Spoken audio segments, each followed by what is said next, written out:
So, Satnam, everyone, and blessings to all of you. On this beautiful day, we meet again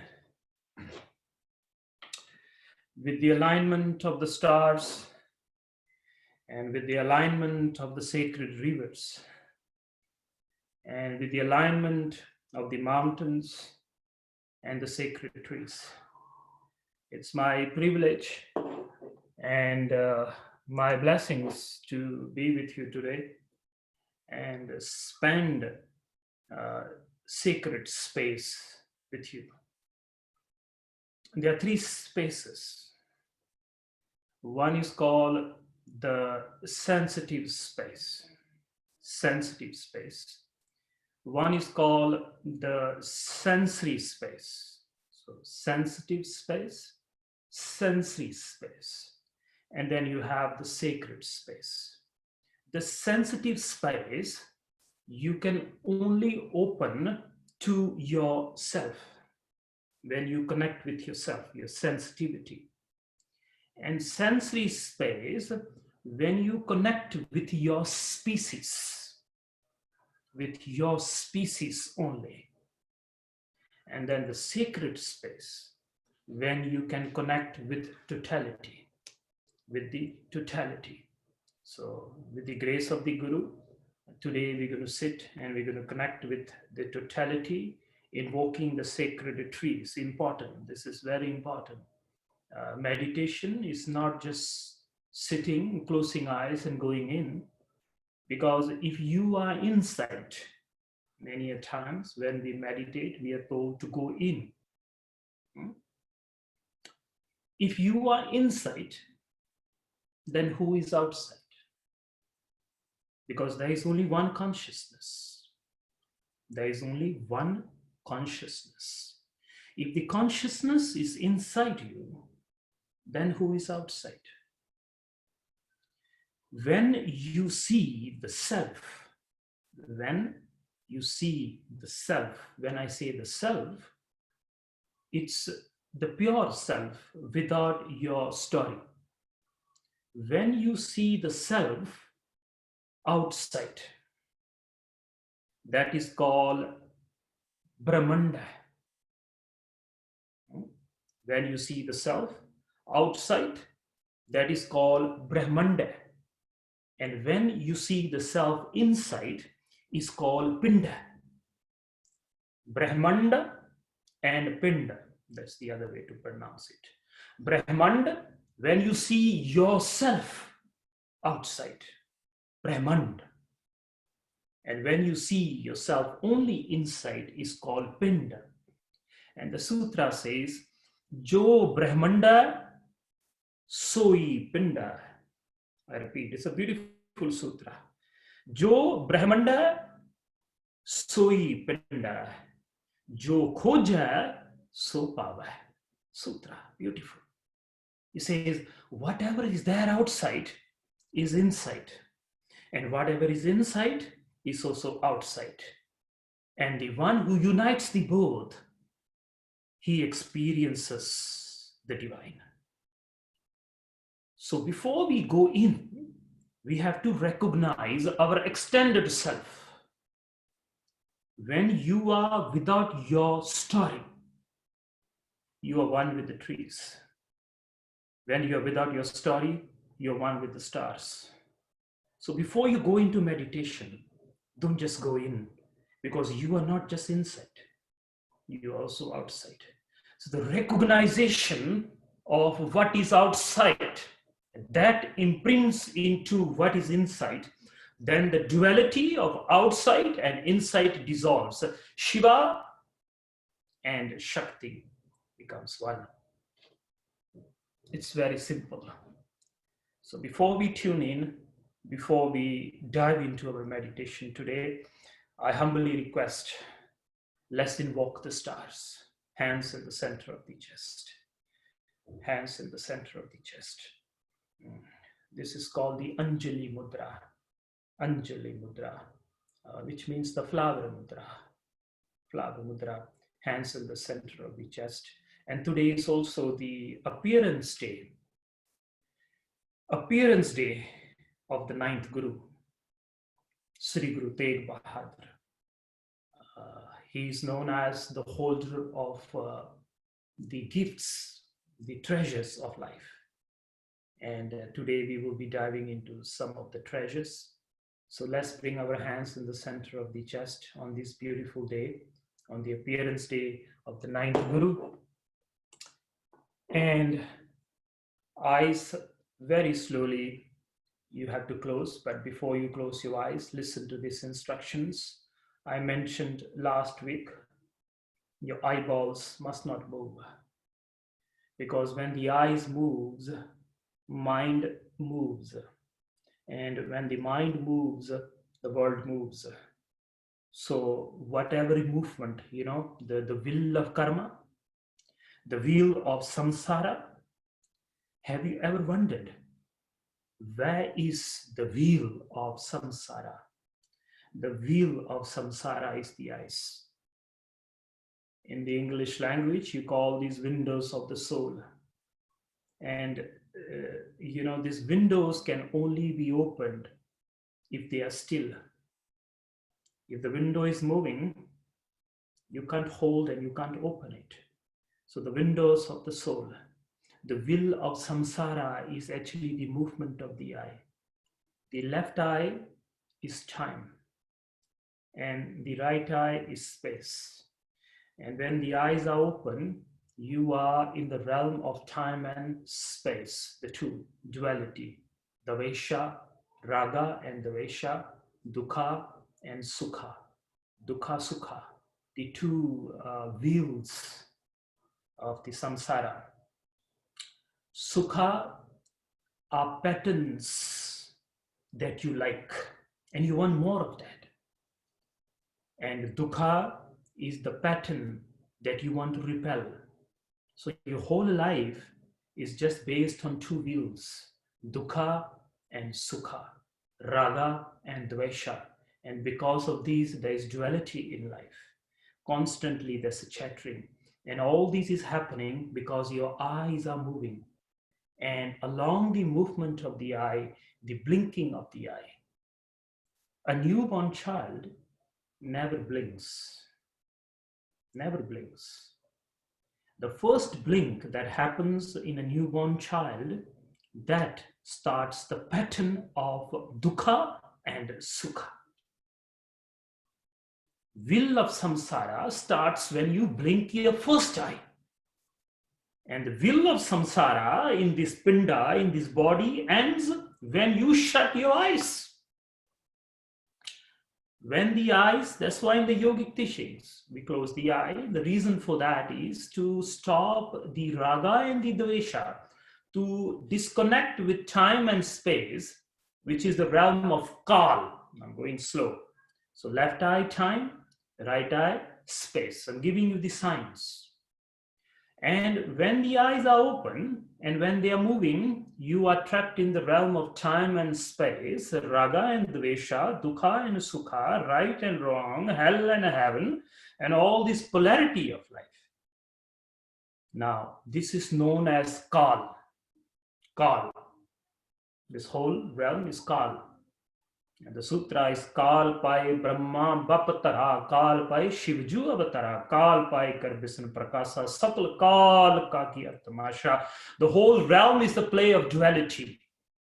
And when you shut your eyes, and then when you stop the movement of your pupils or the eyeballs, you enter the realm of Akal, sometimes referred to as Mahakal. So Kal, where there is movement, where there is distance, where there's you and me, and there's a distance between us. In the realm of Mahakal or Akal, there is no distance. Listen to this definition. And it is mentioned, no center point and no circumference. And if you were to shut your eyes and go in, you will experience that. The primordial dark space which you see behind the closed eyelids, the problem is even after closing the eyes, we don't see. We think we only see when the eyes are open, but the reality is vision. Vision happens when you close your eyes. When the eyes are open, it's called a sight. When the eyes are closed, it's called a vision. To be a visionary, you must learn how to close your eyes. Spirituality, yogic teachings is based on only one thing, and that is how to close your eyes. That's it. When Patanjali says, Sthiraha Sukham Asanam, asana is that which you are at ease and that which is still. He's referring to the eyes. The perfection of your posture, the stillness of your posture is actually the stillness of your eyes. The body can keep moving. The breath can keep moving. But the moment you have made your eyes still, you have perfected a posture. The stillness of the eyes. The sitting of the eyes is the sitting of the body. And the sitting of the body and the sitting of the mind and the sitting of the world. It's all the eyes, my friends. The windows of your soul. That's why windows of your soul. Because your soul is right here, seeing, reflecting. But the problem is when the soul in this body known as Pinda inhales Brahmanda. I repeat, your consciousness, your Ru, yourself, when it inhales in this body, and the mechanics of the body is such that when the universe or the Brahmanda in the form of prana is inhaled, it divides that one prana into 5. Some things I'm repeating because it is important. So one universe, universe, one verse, universe, ek shabad, one sacred sound current, the nad goes in, but the mechanics of the body, the pinda, is such that Brahmanda is divided into 5. The Ru is scattered. And it is scattered, it is diverted into 72,000 nadis in the body. Look at that. One universe, one Shabad, one prana, one Ik Oankar, oneness, Sagala Samagri Tumra Sutradhari. One sutra which unites all of us. When it goes in, the mechanics of the pinda, the body, divides it into 5 and you are scattered. And then this scattering enters the 72,000 nadis in your body. 72,000 nadis in the body. And it starts to sing a song. And that song, when the rishis of the past, when a spiritual scientist, rishi means a spiritual scientist, the one who searches there and here both, okay, the one who knows the key. When they went in, they realized this one universe, prana, when goes in, divides into 5, scattered itself into 72,000 nadis in the body. It sings a song. And that song is 54 vibrations. 54 vibrations. 54. When they are running in a clockwise direction, they create sukha, patterns that you want to increase. And when they are in the opposite direction, in the negative or in the opposite direction, they flow, 54, then they create dukkha, the patterns which you want to repel. So 54 plus 54, 108. You are a sound current of 108. The universe expanded itself from one into multiple. Ek to anek bhayo. From one it became a many. Ekoham bhausyami in the Rig Vedas. I was one and I wanted to become a many. Look at that. This is happening inside you. From one you are becoming many. And you are becoming money. You are the creation. 54, 54, 108, and that's why you have 108 mala seeds or the beads vibrating each of that sound. In the Kali Yuga,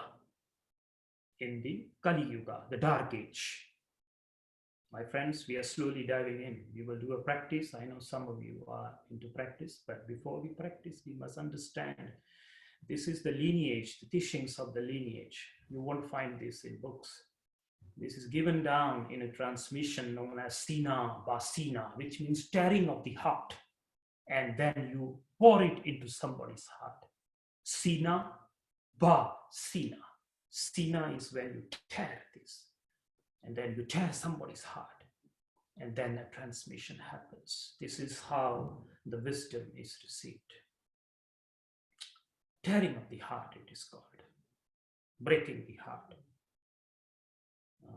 Blooming the heart. Then your heart becomes alive. There are three types of heart. One is called the dead heart. Heart that is dead. Maybe in the future I'll explain. And then you have the ill heart. The heart that is ill. Dead heart don't want to receive, because it's stuck in its own concepts, own ideas. The 72,000 nadis, the Shabad, the 54 sounds that is running inside is running negatively, so it is not able to receive. There's no receptivity. There's no sensory space, no sensitive space, and then there's no chance of the sacred space. Because for the sacred space, you must dissolve. This is the path of dissolving. This is the path of not knowing. Yadaham tada bandhanam, yada naham tada muksho. The Shastras of the past, the Vedic literature says beautifully, as long as I am, there is a hindrance. And as long as I'm not, when I'm not, there's no hindrance. Rumi, last week I told you, says, between you and me, I am the hindrance, remove me, in the path of a seeker, not a path of a teacher. This is not the path of a teacher. This is the path of a seeker. In the lineage, it's the seekers. We are always receiving. We are always begging to the divine. In the house of the Guru, you can fold your hands, you can cry the tears of devotion, and you can bow in reverence. These are the three sutras. There's nothing more in the house of the Guru. That's all. The tears of devotion, and hands in gratitude, and then you bow in reverence. That's all. So coming back to the 54 sounds. These 54 sounds, when they go in, they create a nad, they create a synchronization, either in the realm of dukkha or sukha. In the Kali Yuga, we only hear 52 sounds. In the previous yugas, you had the golden age, the silver age, the bronze age, and now we're in the iron age, the dark age, the age of confusion, the age where we are seeking the truth out there, the age where we don't know who we are. Who am I? We don't know. We know everything. We know everything, but we don't know who we are. We know the distance between the sun and the moon. We know how fast the light reaches us, but we don't know ourselves. We don't know the us. The age of confusion, it is called the Kali Yuga. In the Kali Yuga, the prana that goes in only divides itself into 52 sounds. Bhavan Akkar, it is called. Bhavan Akkar. And the sutra is beautiful. And whatever I'm teaching you, I'm giving a reference. It's called the Shastra Praman. It's not that we create this. It is handed down. It is written. The evidence. Shastra Praman. Anything without a Shastra Praman, without the reference to the past, is not considered to be a complete truth. And the Shastra says, Bhavan Akkar Lokatraha Sab Kich In Hi Mahe, the Sutra. In the human body, there are 52 sounds in this age, and they are creating this play. So when you are able to synchronize all these in the body, okay, and the synchronization happens when you still your eyes. Because 90% of the prana is received and given through the eyes. The windows of your soul needs prana, and the body needs less prana. The prana that goes in, the oxygen part of the breath goes to the body, but the prana, the soul takes in, because soul is prana. It's called the root. So the stillness of the eyes, very important. You will never go deep. You will never sit still. The problem today is the focus is on the body in the yogic teachings. In the organizations, the tissue is 90 degrees and 60 degrees, and the emphasis is on the body. You have to hold it. Yes, it has its own beauty, but I'm giving you a shortcut. And the shortcut is, if you still the eyes, everything becomes still. And before we dive into a story, a beautiful story, the story from the Buddha's life, to understand what stillness is, what stillness really is. Buddha, he heard about this guy who murders people, and his name was Ungli Mal. Ungli Mal took a vow to kill 100 people, and he had killed 99 people. And he heard the Buddha is coming, and people told Buddha, look, don't go into that jungle, don't go into the forest. Ungli Mal is there, and he's going to kill you. And Buddha said, I'm here to be killed. I'm here to dissolve. There's nothing inside. I'm Shunya. Even when I'm dead, I'm not dead. Long, beautiful philosophy. Come back to our story. And then as he walks, Ungli Mal saw him. And Ungli Mal said, stop. Buddha kept walking. Ungli Mal shouted louder, stop. And Buddha kept walking. No change in the steps of the enlightened one. Every step that comes, look at that beautiful step. Even to see an enlightened being walk is a gift. To be in the presence of someone who have known is a gift. To be in the presence of someone, and this is the beauty. In the presence of the one who knows, the Buddha, comes someone who don't know. The Sufis describe this beautifully. They say, when something is lit, and when you bring a dry log, a dry wood near to it, it also catches the fire, provided it should be dry. So the story says, Buddha kept walking, he kept shouting. Buddha kept walking, he kept shouting. No change in the step, the synchronization of the breath, and the synchronization of the 72,000 nadis in the body, and the synchronization with the sun, and the synchronization with the moon, and the synchronization of the sacred rivers. It was as though the whole universe had personified himself in the form of the Buddha, and the whole world, the whole existence was moving because this man is moving. That was the beauty of the one who has awakened. He's not individual anymore, because his individuality is lost. He's no more individual, because his individuality is lost, and he is now totality, Ekoankar, oneness between everything. That's what it means. So the beauty, come back to the story. So Unglimal kept shouting. And then when Buddha did not stop, he ran and he stood in front of the Buddha. With the weapon in his hand, he says, I have been shouting at you to stop. Why did you not stop?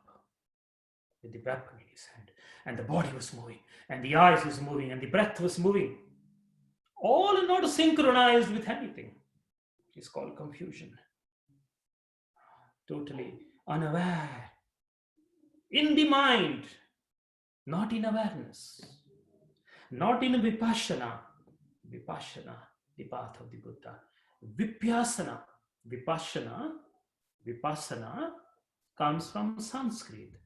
Vipya asana, vipassana, which means asana means posture. Vipyasana means to come closer to your posture. That's what vipassana means. To be closer to yourself, to be closer to your stillness, to be closer to your seat of stillness, vipassana. Buddha was a living example of vipassana. He was still, he was near to himself. Now, when he said, I have been shouting and screaming at you, why did you not stop? And Buddha said, beautiful, the words of the enlightened one. Listen to this. He says, I have stopped a long time ago.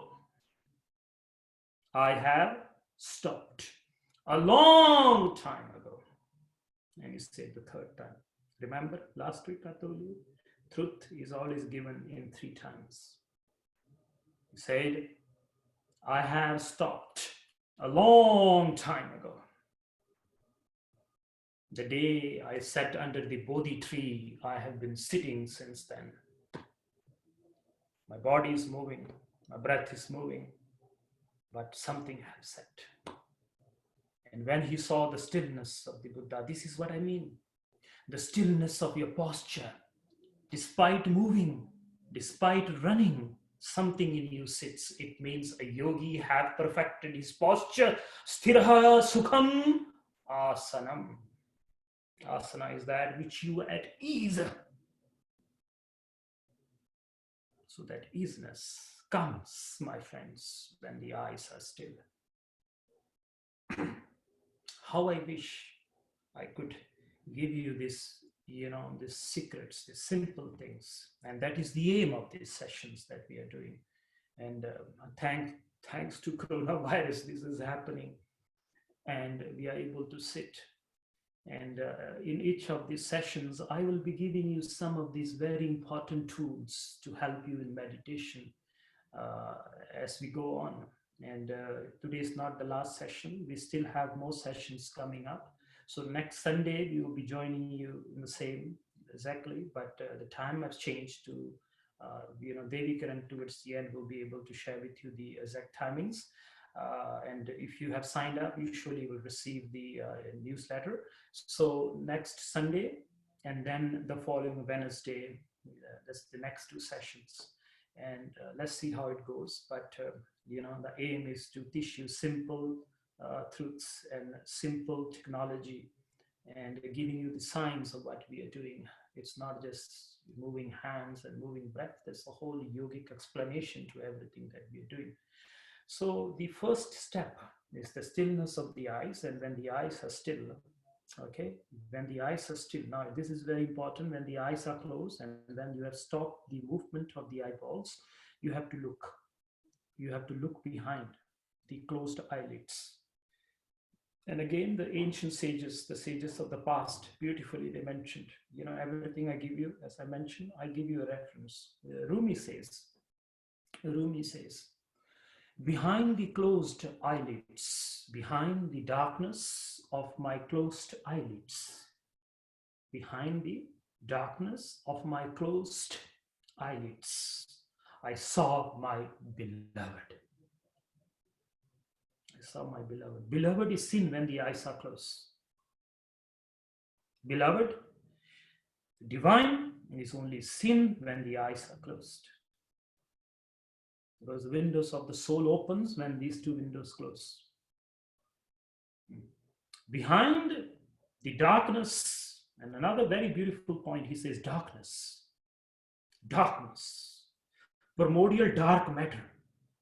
99.9% of the universe is dark matter. I'll dive deep into this also. He says, behind the closed eyelids, behind the darkness of my closed eyelids, I saw my beloved, and I requested my beloved. I begged my beloved. I begged my beloved. Please reveal the secret. Please reveal the secret. Raze Hakikat. Raze Hakikat. The secret of reality. Please reveal it to me. And the beloved said, shh, shh, shh. Secrets are revealed in silence. Silence. And there's another very important part of a meditative life. After you have meditated, after you've done breath practice, after you've done chanting, after you've done kriyas, it is important to sit, because it is that silence that the secrets of Razi Hakikat will be revealed to you. So when the eyes are closed, the darkness comes. This is the veil, hijab, in the realm of the Sufis. The path of the desert mentions there's a hijab. The soul is behind the hijab. The soul is behind the veil. It's called hijabe ruh. Hijabe ruh. The veil of your soul. And you have to look into that. That primordial dark space, center point everywhere. No circumference. There's no distance. When the eyes are open, there's a distance. There's time, there's space. But the moment the eyes are shut, time and space shuts, my friends. You enter the realm of Akal, Mahakal, and primordial dark matter. And the primordial dark matter in the Sanskrit language is known as Krishna. Krishna. Lord Krishna. Krishna. It comes from the word Krashunya. Krashunya means whole. Shunya means whole. Kraha means dark hole. The dark space. Krashunya. So the moment you close your eyes, you see Krishna. The Sufis, they mention, na dekhne ki tarah humne zindagi dekhi, na dekhne ki tarah humne zindagi dekhi, chirag bujhne laga to roshni dekhi. I never saw the way I was supposed to see. I was looking at the wrong place. I was finding Krishna there. But Krishna was behind the eyelids, closed. That dark space is Krishna. The divine is behind the closed eyelids. So the first step to meditation, eyes have to be closed, because that stops the blinking, and that blinking stops the pattern of karma, and then you stop the eyeballs where the wheel of samsara stops. The wheel of samsara stops just with the eyes. You can do everything else you want to do, but if this is not sitting, nothing is sitting. Posture will never be attained. Even after level 1, level 2, 21 stages, it's a waste of time, because the reality was behind the eyelids and you started to look right in front of the open eyelids. The path is so simple, but we have complicated it, because this is Kali Yuga. Kali Yuga, the dark age. The dark age. In the dark age, we forgot to see the darkness inside. The hijabe ruh, the veil of the soul, was not removed. Spine straight, eyes closed. And please stop moving the eyeballs. If I could just sit with you for 1 hour and tell you just these instructions, things will change. Things will change for you and for me. Sitting, becoming aware of the eyes. My friends, secrets are revealed. Take this. Don't waste your time. Don't run around. This is all you need. Everything else is the play of the mind. And sometimes I have to play the mind because we are all in the realm of the mind. But in this 100 words I have spoken today, 100 concepts I've given today, the essence of all this concept is one, and that is the stillness of the eyes. Let the secrets be revealed and let it be inherited in you. Let it be bloomed within you. Now, hands in the center of the chest. Center of the chest. Let the miracle happen. Karamat, the miracle of sitting, the miracle of stillness. Where my breath moves, my eyes don't move. Eyes closed, my friends, and become aware of the eyes. That's all you need. That's all you need. You know, as we grow together, I will dive more deeper into this. But for this, let's now start some practice. And hands in the center, as I mentioned, eyes closed.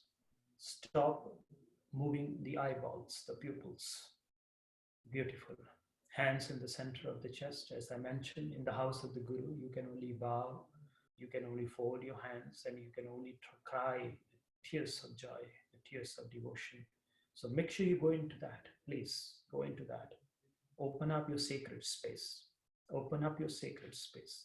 Invoke the mountains. Invoke the mountains. Invoke the Himalayas. Invoke the sacred trees. Invoke the sacred fires. Invoke the sacred grass. Invoke the sacred rivers. Contemplate.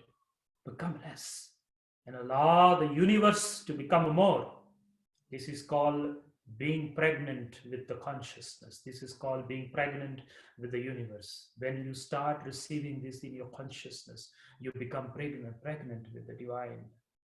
This is what it means. The less you are, the more the divine is. And the divine is in the form of nature, in the form of mountains, the highness of the mountains, the stillness of the trees, the flow of the rivers. My friends, that is you in your higher narration, in your higher story. Beautiful. Inhale and hold. Let this breath be the breath of the mountains. Hold. It's not your breath. It is the breath of the mountains. Hold, hold, hold, hold. And exhale. One more time, inhale. And hold. And let this breath be the breath of the oceans. The breath of the oceans. The breath of the oceans. The breath of the oceans. Remember, it's not your breath. So you must hold on to it. It is the breath of the oceans. Feel the depth of the oceans. Hold. Eyes still. Eyes still. And through the nose, exhale. One more time, inhale. And let this breath be the breath of Guru Ram Das. The breath of Guru Ram Das, the holder of the throne of Raj Yoga. The holder of the throne of Raj Yoga. Hold the breath of Guru Ram Das. Let it heal you, let it elevate you, let it bloom you. Hold and exhale. We will tune in with Om Namo. Gurudev Namo. 2 breath.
Satguru Namaha, Sri Gurudeva Namaha,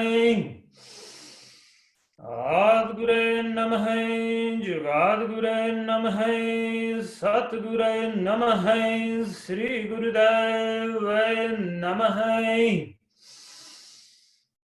Adguru Namaha, Jagadguru Namaha, Satguru Namaha, Sri Gurudeva Namaha. And inhale and hold. And as you hold your breath, still your eyes. Still your eyes. Still your eyes. Still your eyes. Hold the breath of life, and become alive.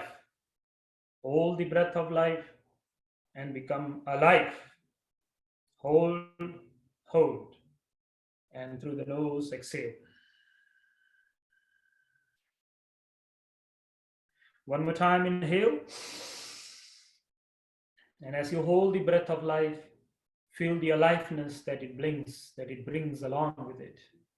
Become alive, not in relation to your stories, not in relation to dukkha and sukha, not in relation to the polarity of life. Become alive for the sake of being alive. Hold, hold, hold.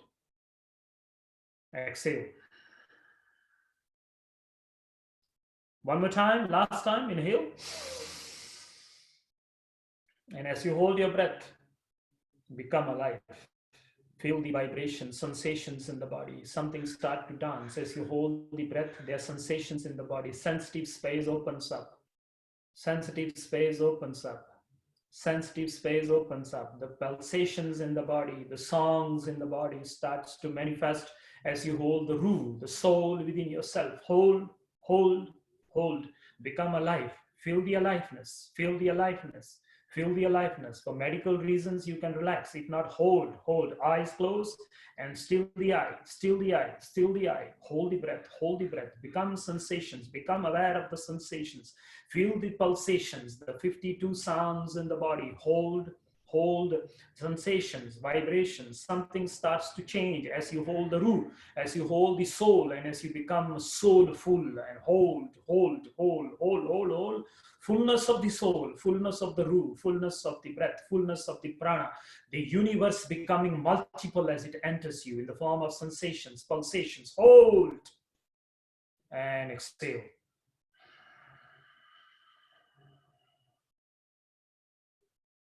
And very slowly sit. Don't move for 5 to 10 seconds and become aware of the sensations in the body.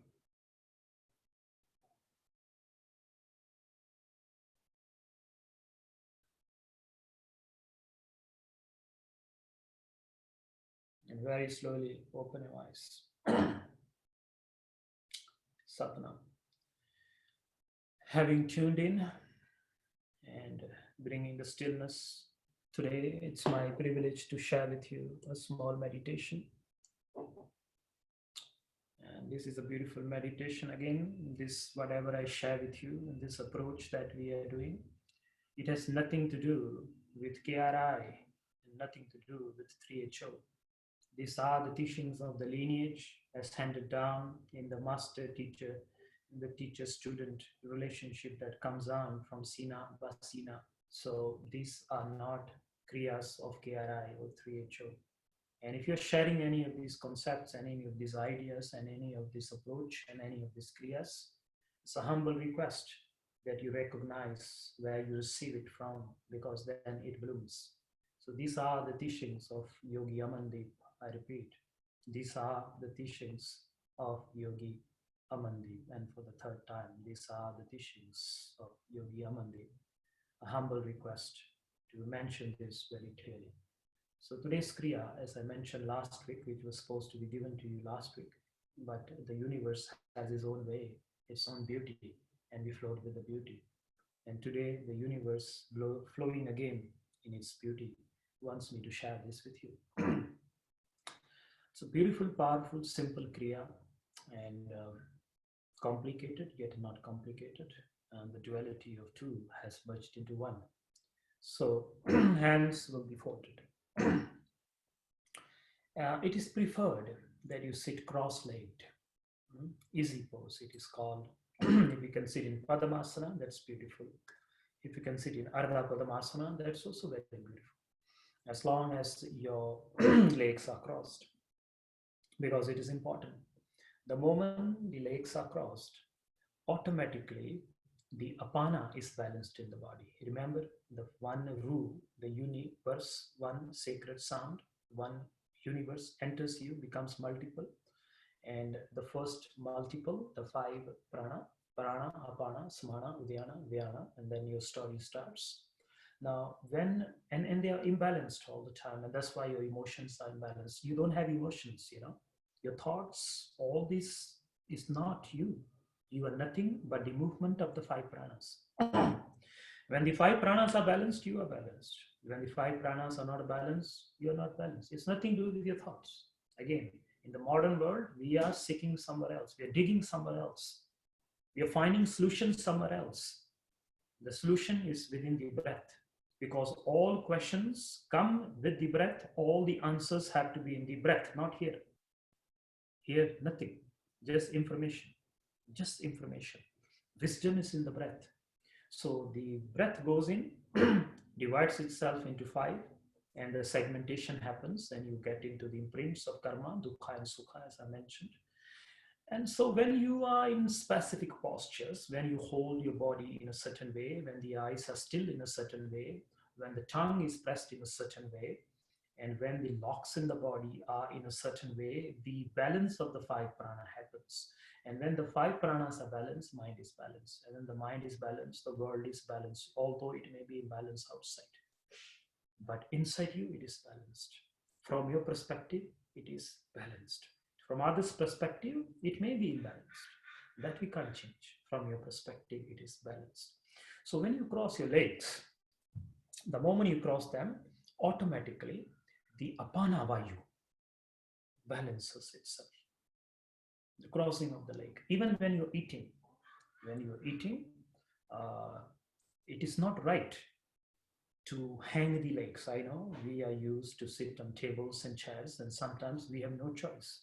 But if you have a choice, always eat with legs crossed, because when you cross the legs, the apana vayu automatically balances.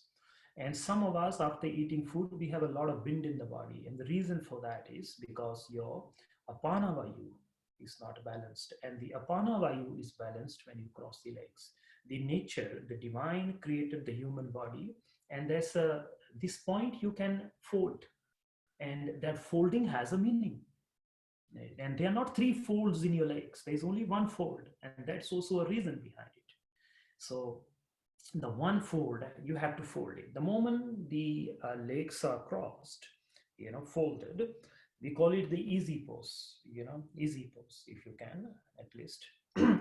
Automatically, the apana vayu is balanced. Now, when you fold your hands and you put it here, your vyana vayu, vayana, okay, which is the glue. It is the glue which holds the five prana together in the realm of Brahma Granthi, Vishnu Granthi, and Rudra Granthi, the three knots of life. And if you want to know more about the three knots of life, I have a CD. It's called Activating the Three Knots of Life. And that will give you the explanation of this. So these Vyana is right here, right here, right here, tying you in this realm of time and space. Okay, so you are nothing but the winds. That's it. Five winds. And the Guru says in the Japji, those who read Japji every day, beautiful. Panch Parvan, Panch Pradhan, Panche Pava, Dargevan, Panchanka Guru Ek Dhyan, and the whole sutra. It's beautiful sutra. And the meaning behind that is the balancing of the five, the Pancha. Panch Pradhan. The five are the leaders. The five are the controllers. The five are the guidance. So what are those five? The five pranas. Then we divide it inside. Much beautiful science, very beautiful, deep science. But let's come back to our Kriya today.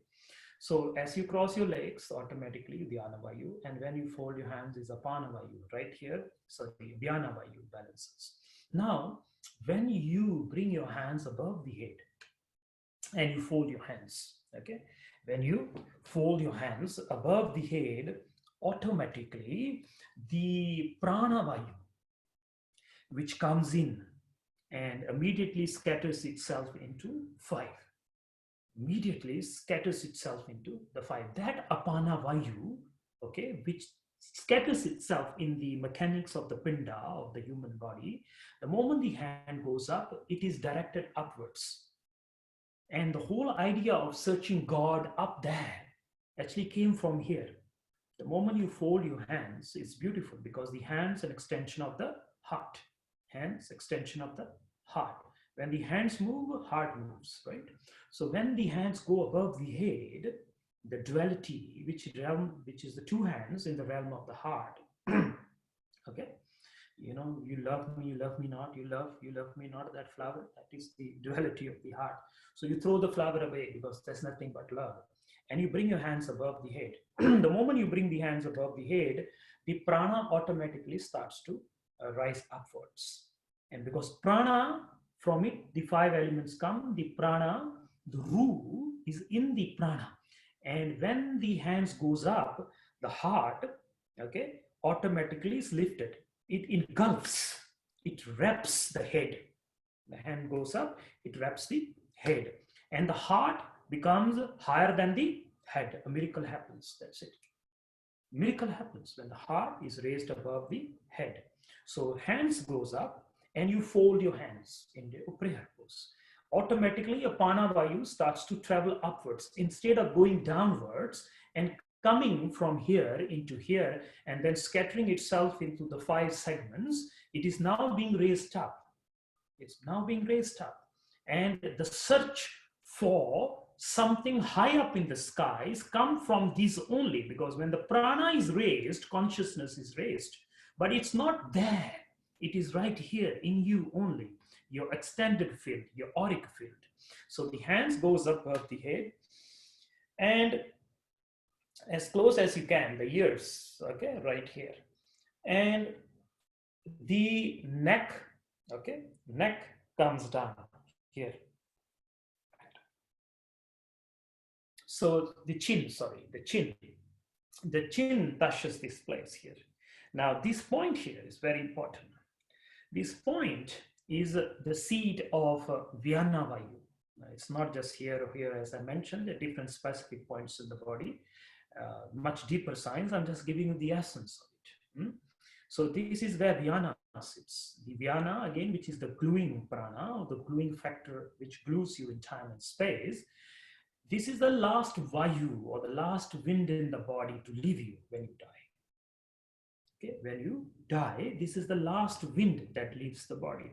When the Vyana had left, you are seen or considered dead from the yogic perspective. As long as there's Vyana in the body, you're not yet dead. Okay, so now the chin touches this point because the path of meditation, the path of samadhi is the psychological death. Not the physical death, but psychological death. Your concepts have to merge. So all these ideas about good and bad, right and wrong, which the universe, which the world had given you, and you got disconnected with the universe, that comes back. That unity, that universe comes back. So the chin touches here, hands above the head. Okay, let's go into this posture. Easy pose or Padmasana or Ardha Padmasana, whatever you're comfortable with, hands above the head as it is, as I just showed you, and make sure it's by the side of the ears. The ears are blocked by this part here, okay, and as close as you can. And the chin touches the seat of Vyana, or the seat of where the last breath or the last prana leaves the body. So it will be something like this, coming here, touching here, okay. And then now, you're going to open your eyes. and you're going to look up. And when you look up and you open your eyes, you look here. Now the blinking stops. The blinking will stop. Even while the eyes are open, you won't blink. If you blink, it will be very, very, very, very, after some time. There will be a lot of time before you actually blink. So when you hold your breath, when you hold your eyes here, automatically you don't need to blink. And even if the blink comes, you blink after a long, long, long, long, long, long time. And that's again the stopping of the imprints of the mind. So the different ways in the beginning, yes, I tell you to close the eyes, the blinking stops, but this is also the way to shorten or they lengthen the space between the blinks of the eye, because each time the eyes blinks, a thought cuts. The blinking, a thought cuts, and a new thought is introduced. Again, you blink, a new thought is comes. The old thought is cut, a new thought is introduced to you. So this is the why you're blinking, the cutting of the mind. Now you hold to just one thought, you prolong it. And that's the whole idea about chanting one sound, chanting one mantra, is to prolong the multiple thoughts. So each time you blink, 1,000 thoughts come into your mind. So then that whole confusion happens and the scattering happens. So the less you blink, and the longer the one thought is held, this is called dharana. This is called dharana. This is the first step of samadhi.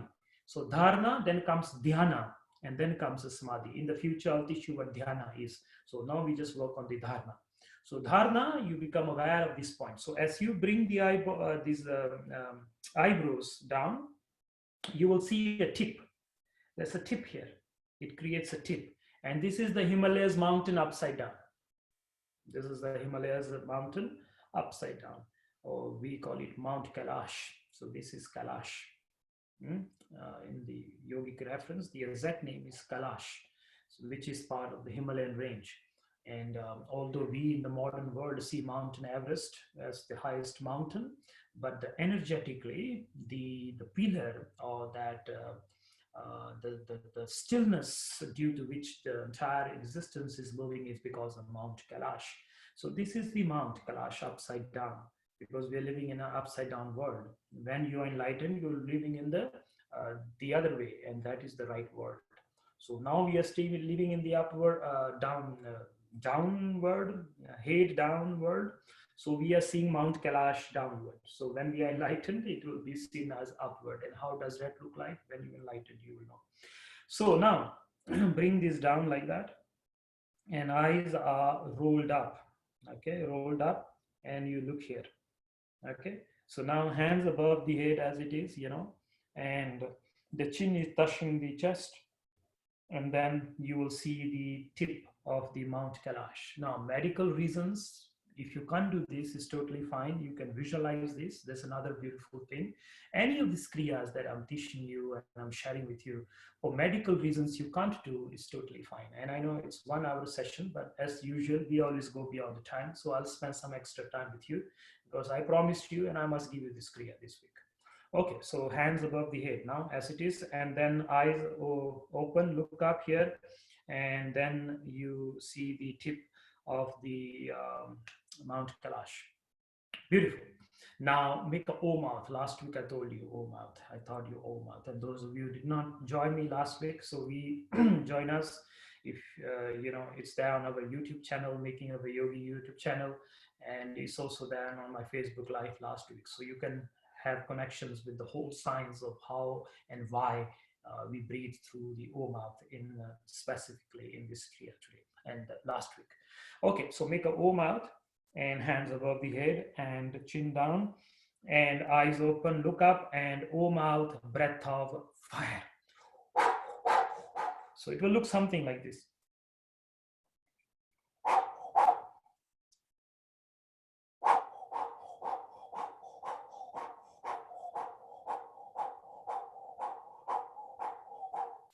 Okay, so make sure your navel is pumping. Your navel must pump. In the future, I'll teach you also how and why we pump the navel and what's the science behind it. That will be in the future. But today, let's complete this kriya. I want you to start this kriya now. Let's go. Let's go. Go. Keep doing that. Eyes will be open. You're looking up. Keep doing. I keep talking. So spine straight.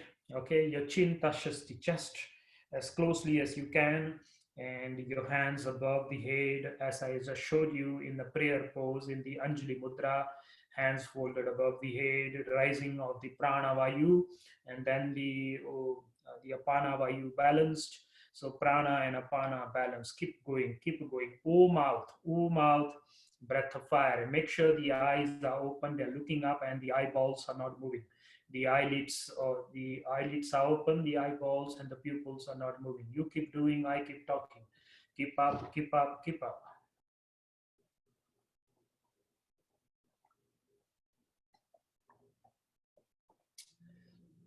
Now, as you're doing these, I want you to hear the sound of your breath. Your breath has a song. It's called the flute of the divine. Your breath has a song. You must hear this song. You're doing great, beautiful. Keep up. I assume you're doing great. So you keep up. Beautiful, beautiful, beautiful, beautiful. Keep up, keep up. Home out, breath of fire, as loudly as you can, as loudly as you can, so that you can assess the soundless in you. Through the sound, assessing the soundless. Through the movement, assessing that which never moves. Beautiful. Keep up, keep up, keep up, keep up, keep up. Eyes open, look up, stillness of the eye. Medical reasons, you relax, do what you can. But if you can, and the universe allows you to do it, my friends, have an experience, have an experience, have an experience. Beautiful. Keep up, keep up, keep up. So I'll give you part of this Kriya today. The next session, if the universe wills, I will dive deeper into just this Kriya. There are many other, you keep doing, you don't stop, I keep talking. You keep doing. So next time when I'm here, I will dive deeper into this Kriya. There are other parts into the Kriya, and when you hold those locks. So next Sunday, that is, I'll be teaching you the next layer of this Kriya, the next layer, where we will dive into the different locks in the body, and that opens up the channels, the 72,000 nadis, and the 52 sounds that are, singing themselves, vibrating themselves. The vibrations, the pulsations. Life is pulsations. Life is pulsations. So the pulsations in the body, and we will dive into those pulsations, and then we will synchronize those pulsations. But for today, just do this. We're going to do another 2 minutes, friends. Home out, breath of fire, louder, louder, louder. And then make sure the navel is pumping. Navel is pumping. Hands try to raise up as it is, and this balances the prana and the apana. The breath has to be worshipped. The breath have to be experienced. The breath have to be personalized. The breath have to be experienced. The breath have to be crystallized. The breath is everything. You are the breath, and the breath is you. When the breath is, you are. When the breath is not, you delete yourself from time and space. Can you believe that? Breath gives you an experience of time and space. You as an individual consciousness, you as a localized consciousness is there because the way you breathe. And you're experiencing this reality, happy or sad, dukkha or sukha. The reason behind that is your breath. So if your breath is wrong, life is wrong. If the breath is right, the life is right. So keep up, keep up. An extra minute more. Keep up, keep up, keep up. Om out, breath of fire. We are inhaling and exhaling the universe, my friends. So don't just see as some simple breath coming in. It is the universe coming in. You have to go into that mind frame, that mindset. And then that intention really gives an experience of the universe. So it's not just the breath oxygen coming in. The universe is coming in. It's the universe, the one verse which holds everybody. Sagala Smagri Tumra Sutradhari, the sutra, the thread, which is running in all of us and uniting us, that is called the prana. The prana. Keep up, keep up, keep up, keep up, keep up. Beautiful. And a few seconds left. And those of you who are not doing it, and please do it. We are almost done. We are almost done. Beautiful. Now, inhale, remain in the posture. Now, as you inhale through the O mouth, hold. And exhale. Inhale. And exhale. Inhale, O mouth. Exhale, O mouth. Inhale. Exhale. Inhale. Exhale. Inhale. Exhale. Inhale. Exhale. Inhale. Exhale. Inhale. Exhale. Inhale. Exhale. O mouth. Inhale. Exhale. Inhale. Exhale. Inhale. Exhale. Inhale. Exhale. Inhale and hold. Hold and really remain in the posture. Don't come out of the posture. And make sure the hands are above as it is. The chin is touching the chest. The eyes are rolled, looking up, and you're holding the breath. Navel in and up. Hold. O mouth, exhale. Remain in the posture. Inhale. Exhale. Inhale. Exhale. Inhale. Exhale. Inhale. Exhale. Inhale. Exhale. Inhale. Exhale. Inhale. Exhale. Inhale. Exhale. Inhale. Exhale. Inhale. Exhale. Inhale. Exhale. Louder. Inhale. Exhale. Inhale and hold. Hold. Remain in the posture, my friends. Remain in the posture. Chin down, eyes look up, and the hands above, and please navel in and up. Hold, hold, hold, hold, and tense the body. Tense the body. The hands are in the prayer pose as it is, and you're just stretching yourself up. Pull yourself up, up, up, up, up. Squeeze yourself upwards, upwards. And O mouth, exhale. Stay in that posture. Last time. Inhale. Exhale. Inhale. Exhale. Inhale. Exhale. Inhale. Exhale. Inhale. Exhale. Inhale. Exhale. Inhale. Exhale. Inhale. Exhale. Inhale. Exhale. Inhale. Exhale. Inhale. Exhale. Inhale and hold. This is the last time, my friends. Make sure the chin is on the chest. The eyes are looking up, and you're looking up into the third eye, and hands as it is, and navel in and up, and just tense and squeeze yourself from head to toe. Hold, hold, hold. Eyes closed, eyes open, looking up, the Mount Kailash. Hold, hold, hold, hold, hold. And O mouth, exhale. Release the posture. Release the posture, close the eyes. Close the eyes. Don't move the eyes. Stillness of the eyes. Stillness of the eyes. No part of the body moves. No part of the body moves. No part of the body moves. The stillness of the eyes. Eyeballs don't move. Pupils don't move. Become aware of the eye. Something has set in you. Something has become still in you. We just did this for 3 minutes or so.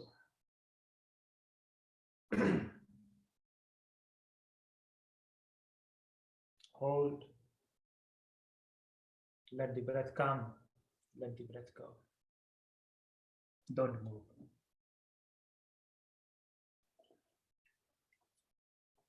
Antra sunnam, bahir sunnam, trabhavan sunnam sunnam, chautha sunna jo nar jane patako bab na punnam.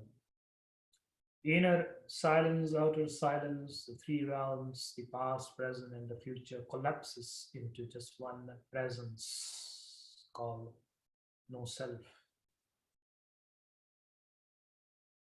And within the no self, the self is contained. Sit just for an extra 30 seconds, my friends. Wish we could do it for longer, but time permits not. Sit. Eyes don't move.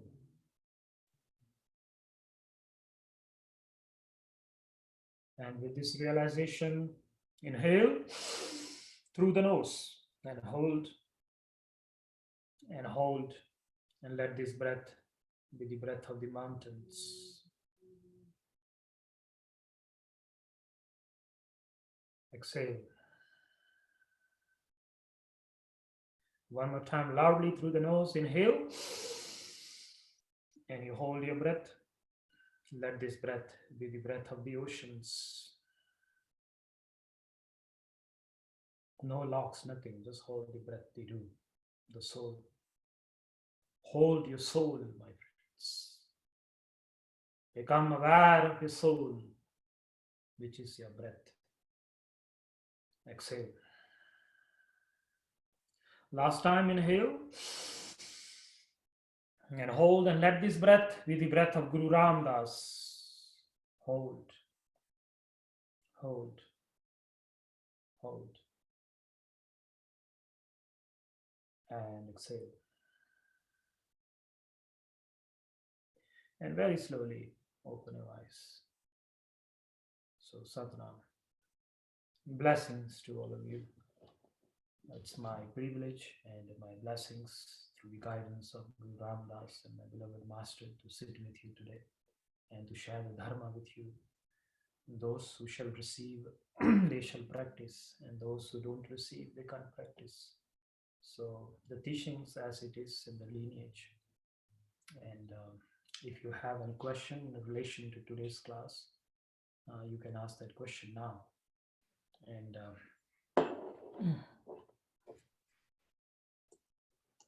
just one, we will have Q&As next time, but for today, we will work on that. So Yogi Amandeep, I have a couple questions here. Mm-hmm.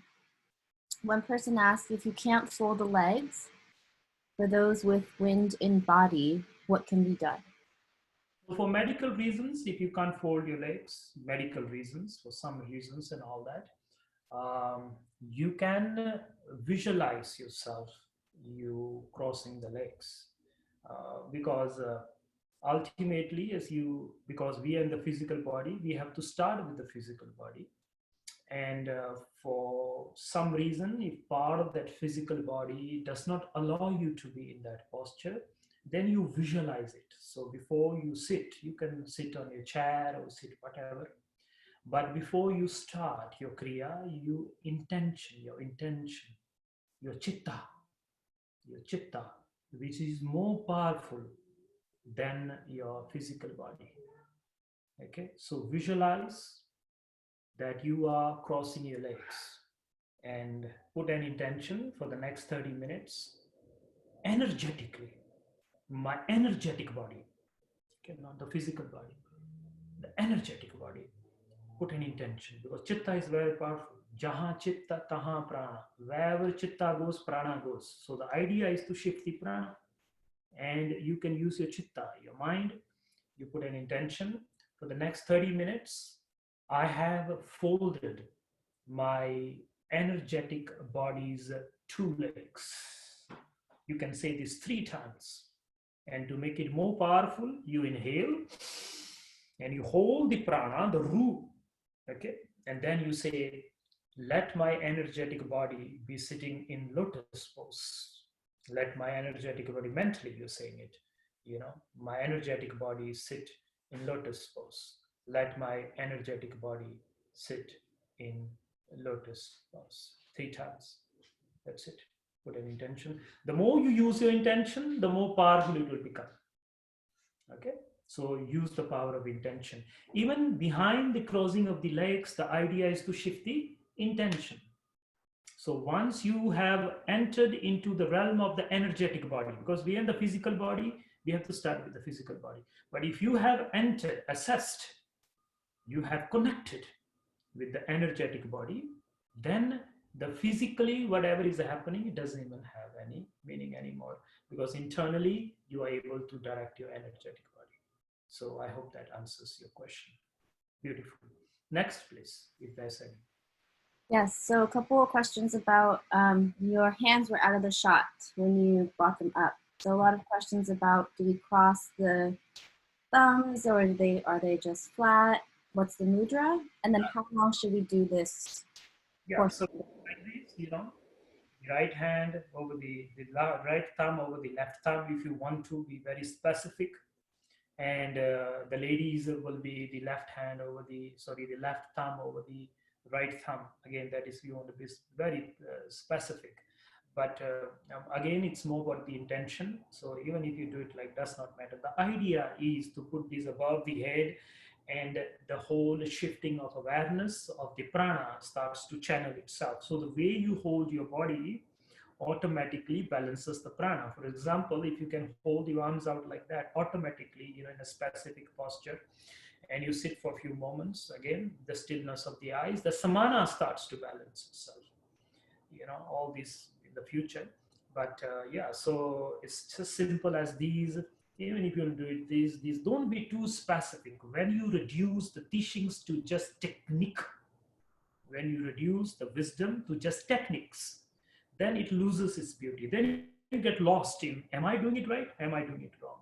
So that creates the duality. When the meditation was supposed to break your duality, you create another duality in the realm of meditation. So simple, hands closed, okay, like that. Some of you are used to this, you do that. As long as the two palms, which is the projection out of your heart to going out, you unite. So this is called soul to soul connection, or heart to heart connection. Sorry, heart to heart connection. So this is the heart, this is the right heart, and there's a left heart. There are two hearts. As far as I mentioned, the three types of heart. Okay, three categories of heart. Is one heart divided into three categories. But now I'm talking about something else. So don't confuse this. Those of you with me who are with me for some time now. So there are also two hearts. Okay, physical heart, which we know, okay, is in three categories: the ill heart, the sick heart, sorry, the dead heart, the ill heart, and the awakened heart. So these, but then again, there are two hearts. One is the left heart, and one is the right heart. In the future, I'll teach you where the right heart is. So there's a right heart also. And so this is more in the energetic field, in the energetic realm. Okay, so the two hearts are not connected, the left heart and the right heart. So this is called heart to heart connection. So as long as the heart to heart connection happens, and then you raise your heart above your head, automatically prana starts to balance. It's then the mind comes in, am I doing it right, I'm doing it wrong, please stop this, this is too 3 relax, trust, flow. Even if you're doing it wrong, if your intention is right, it will become right. Okay, so simple as that. Okay, I hope that next question answers your question. Next. Yeah, so a lot of questions about the drishti. People are having challenges, eyes moving, normal to experience discomfort. Yes, continue. Very difficult to keep eyes open. What to do? It comes with practice. It's called sadhana. So in the beginning, it's going to be very difficult. This will be more difficult than making the eyes still as the eyes are closed. So practice, as I said, and as you go on into this, your eyes will not really, the prolonging of the blink will happen. And when you can prolong the blink of the eye and the eyeballs moving, if this is not happening, it just means you're in the head. That's it. And work on that. Think less. And how to think less? This is how you do it. Eyes open, look up onto Mount Kailash, right? The tip of Mount Kailash, and become aware, become aware, become aware. And with time, the eyeballs will stop moving and the blinking will be prolonged. And when that happens, you are now prolonging one thought instead of one blink of 1,000 thoughts. One blink, 1,000 thoughts, and then you get caught up in the thoughts. So trust, that's another very important part of the yogic teachings, is to trust and to have devotion, to have reverence. So again, don't reduce these into just techniques. Make sure you have reverence for the kriya.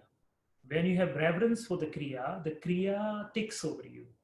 The kriya pregnates you, and then the wisdom is born. So these are the things that cannot be taught. Reverence cannot be taught. Devotion cannot be taught. You just catch them.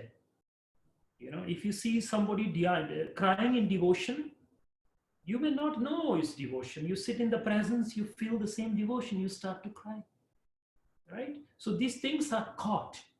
Love is caught. It's not a technique that I can give you and then this will stop. No. You have to go into devotion for the kriyas. You have to have reverence for the kriya. You have to love the kriya. Create a loving relationship with the kriya, because these meditations, these tools are the ultimate gifts. They are that which you can join all these segments in you. Why don't you love it? Why don't you love it? Why don't you have devotion for it? Why can't you just cry and be in the kriya once a while? Oh my God, I'm receiving such a powerful gift and I'm doing it and I'm changing. Let the devotion of the tears of devotion fall upon you. And my friends, immediately you will even forget that your eyes are moving or not moving. You will forget your eyes are blinking or not blinking. And even if they are blinking, something have shifted you. And even if they are not blinking, then still something has shifted in you. So go deeper into the realm of kriya. Don't get lost in the technicality of the kriya. And that is the wrong way of going into the kriya. My friends, devotion, reverence, and trust. This together will help you go deeper into the kriya. Allow the kriya to happen rather than you doing the kriya. That is called ego. Then even when you're trying to dissolve your ego, the ego comes through the door, the back door, and then again you're caught up in the ego. Oh, I have perfected it. I have done 1,000 days. I have 120 days. And you put on the Facebook and all that stuff. That is not the way. Okay, continue. Next question, please. Oh, you're so funny, Yogi. Okay, a question about the timing. How long should we do this portion? And also someone had asked about the last kriya you taught us with the O breath of fire. She was experiencing loss of consciousness, so she had to slow down the breath due to fear. So maybe some tips about how to navigate through. Got cut out for me, please. Okay. So the question was, how long should we do this kriya for? And then also in relation to the breathing, as prescribed in the last session, someone was experiencing loss of consciousness through the O breath of fire. And so just wondering how to navigate through the pranayama. It's not a loss of consciousness. It's not the loss of consciousness. Consciousness is never lost. It cannot be lost. It's the only thing in us that cannot be lost. And I repeat, consciousness cannot be lost. Even at night, you're conscious that you're breathing. Even at night, you're conscious that you're dreaming, right? So consciousness cannot be lost. It's just that you take in too much of oxygen. So again, I mentioned it very clearly many times, even while teaching, I think in last session also. If not, I'm repeating it now. Medical reasons, for any medical reasons, you have to relax accordingly. You have to personalize the kriya. Taking instructions is one thing, but after receiving the instructions, you have to personalize it. Although in my teachings, I do say keep up, keep up, keep up, and that's why I'm here for, to make you keep up. But again, for some medical reasons and some other reasons, if you can't really keep up for that long, it's perfectly fine to bring the hands down. And if inhaling, exhaling, you think your consciousness disappears or you lose consciousness, then just relax with it. Do slowly. Do slowly. It's just that you're not used to, taking in too much prana. So when too much prana goes in, you don't lose consciousness. You lose your mind. You lose thoughts. Your thoughts start to stop. And if the person who has this question, one of the symptoms will be, you think you lost consciousness. No, you lost your mind. Mind in this sense means that repetitive pattern in the head. So mind doesn't mean the mind that things and not that mind. That is buddhi. So again, these words are very confusing because in English you don't have the exact words as we have it in Sanskrit. So it's the buddhi. The buddhi stops. The mana, the mind is still there. Okay. So the buddhi, which is the chattering in the head. So the symptoms are what you call the losing of consciousness is actually the losing of the chattering. You are, you still are, you feel yourself, you are, but there's no more chattering, there's no more narration going on about you, there's no more narration going on about anything, but you are without your story. For a few seconds it happens. That moment which you call the dissolving or the disappearance or the loss of consciousness is actually a doorway to consciousness. Very important and very beautiful question. Thank you for asking. Again, go slow. Go slow. Okay. And if you're not feeling it, it doesn't mean that you have to feel it. So I'm just specifically talking to this person who have asked this question. Now, my friends, so that moment which comes, become aware. So suddenly, which you call the losing of consciousness, uh, how do you know that you lost consciousness? Because the consciousness was there, that's why you think you lost consciousness. If you lost consciousness, you would have just dissolved, but you knew you are losing it. Why? Because the consciousness is still there. It is the narration that has stopped. You experience yourself within your story. It's called a miracle, not losing of consciousness. It's called a miracle. Okay, again, go slow. Don't force the miracle, because if you force the miracle, then some harm can happen. But if it happens ordinarily, it will go with time. That's one. So the different approaches at the level of the physical body is just that you're inhaling, exhaling more than you ordinarily do. At the past, as far as the energetic body is concerned, you are taking in more prana than ordinarily you do. When more prana comes, narration stops. So narration stops, suddenly you are aware. Now, I will end this with just one sentence. You become aware without your story. Suddenly you are just you are. Your beingness is there, you know, the knowing you is there, but the buddhi, that which chatters right and wrong, that and this suddenly has become less, and just the beingness is there. So congratulations, blessings to you. Next, last question. I'm okay, I guess still again, how long should we do this for? And then someone asked, what is the language other than English that was spoken today? Okay. So you can do this for 3 minutes, you can do this for 5 minutes, according to your capacity, according to how much time you have.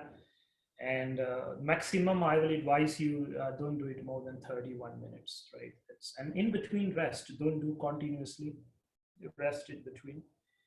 Go slow, start with 3 minutes, then 5 minutes, and then 11 minutes, 15, then 20, and then 30 minutes. And the language that I spoken today, the number of languages I've spoken, and the first language all of you, we know, it's called the English language. The first language I spoke today was the English language. Along with this, I spoke Sad Bhasha, which is the Gurmukhi, if you want to call it.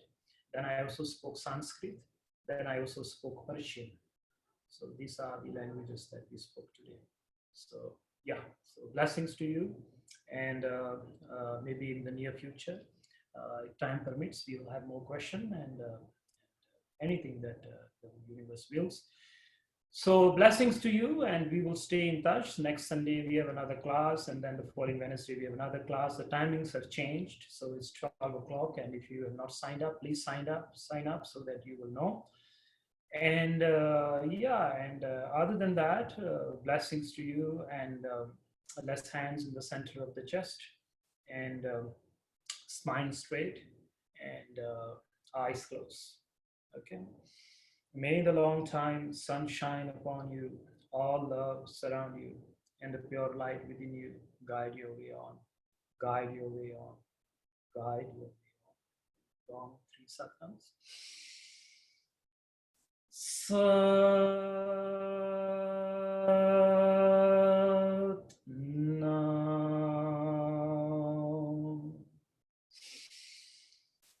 May we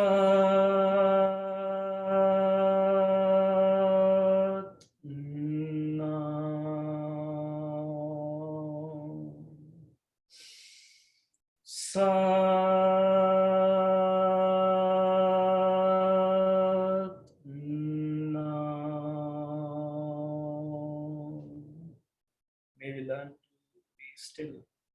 May we learn to close the eyes. May we learn to see. May we have compassion for ourselves and compassion for the animals. Compassion for the animals and compassion for the animals. Don't that they land up in our food plates. And I bow to all those who have attained this wisdom and all those trying to attain the wisdom and all the rest in one lifetime or the other for those who attain this wisdom. Satnam. So blessings to you, and I'll see you next week. May Guru Ram Das bless all of you with health, wealth, and prosperity, and the highest gift, and that is to listen to the Naam within yourself. So saying this, Devi Kiran, if you have any announcements for today, please feel free to. Yes. So again, thank you, Yogi Ji, and thank you, Rishi, for the beautiful kirtan, and for everyone for joining.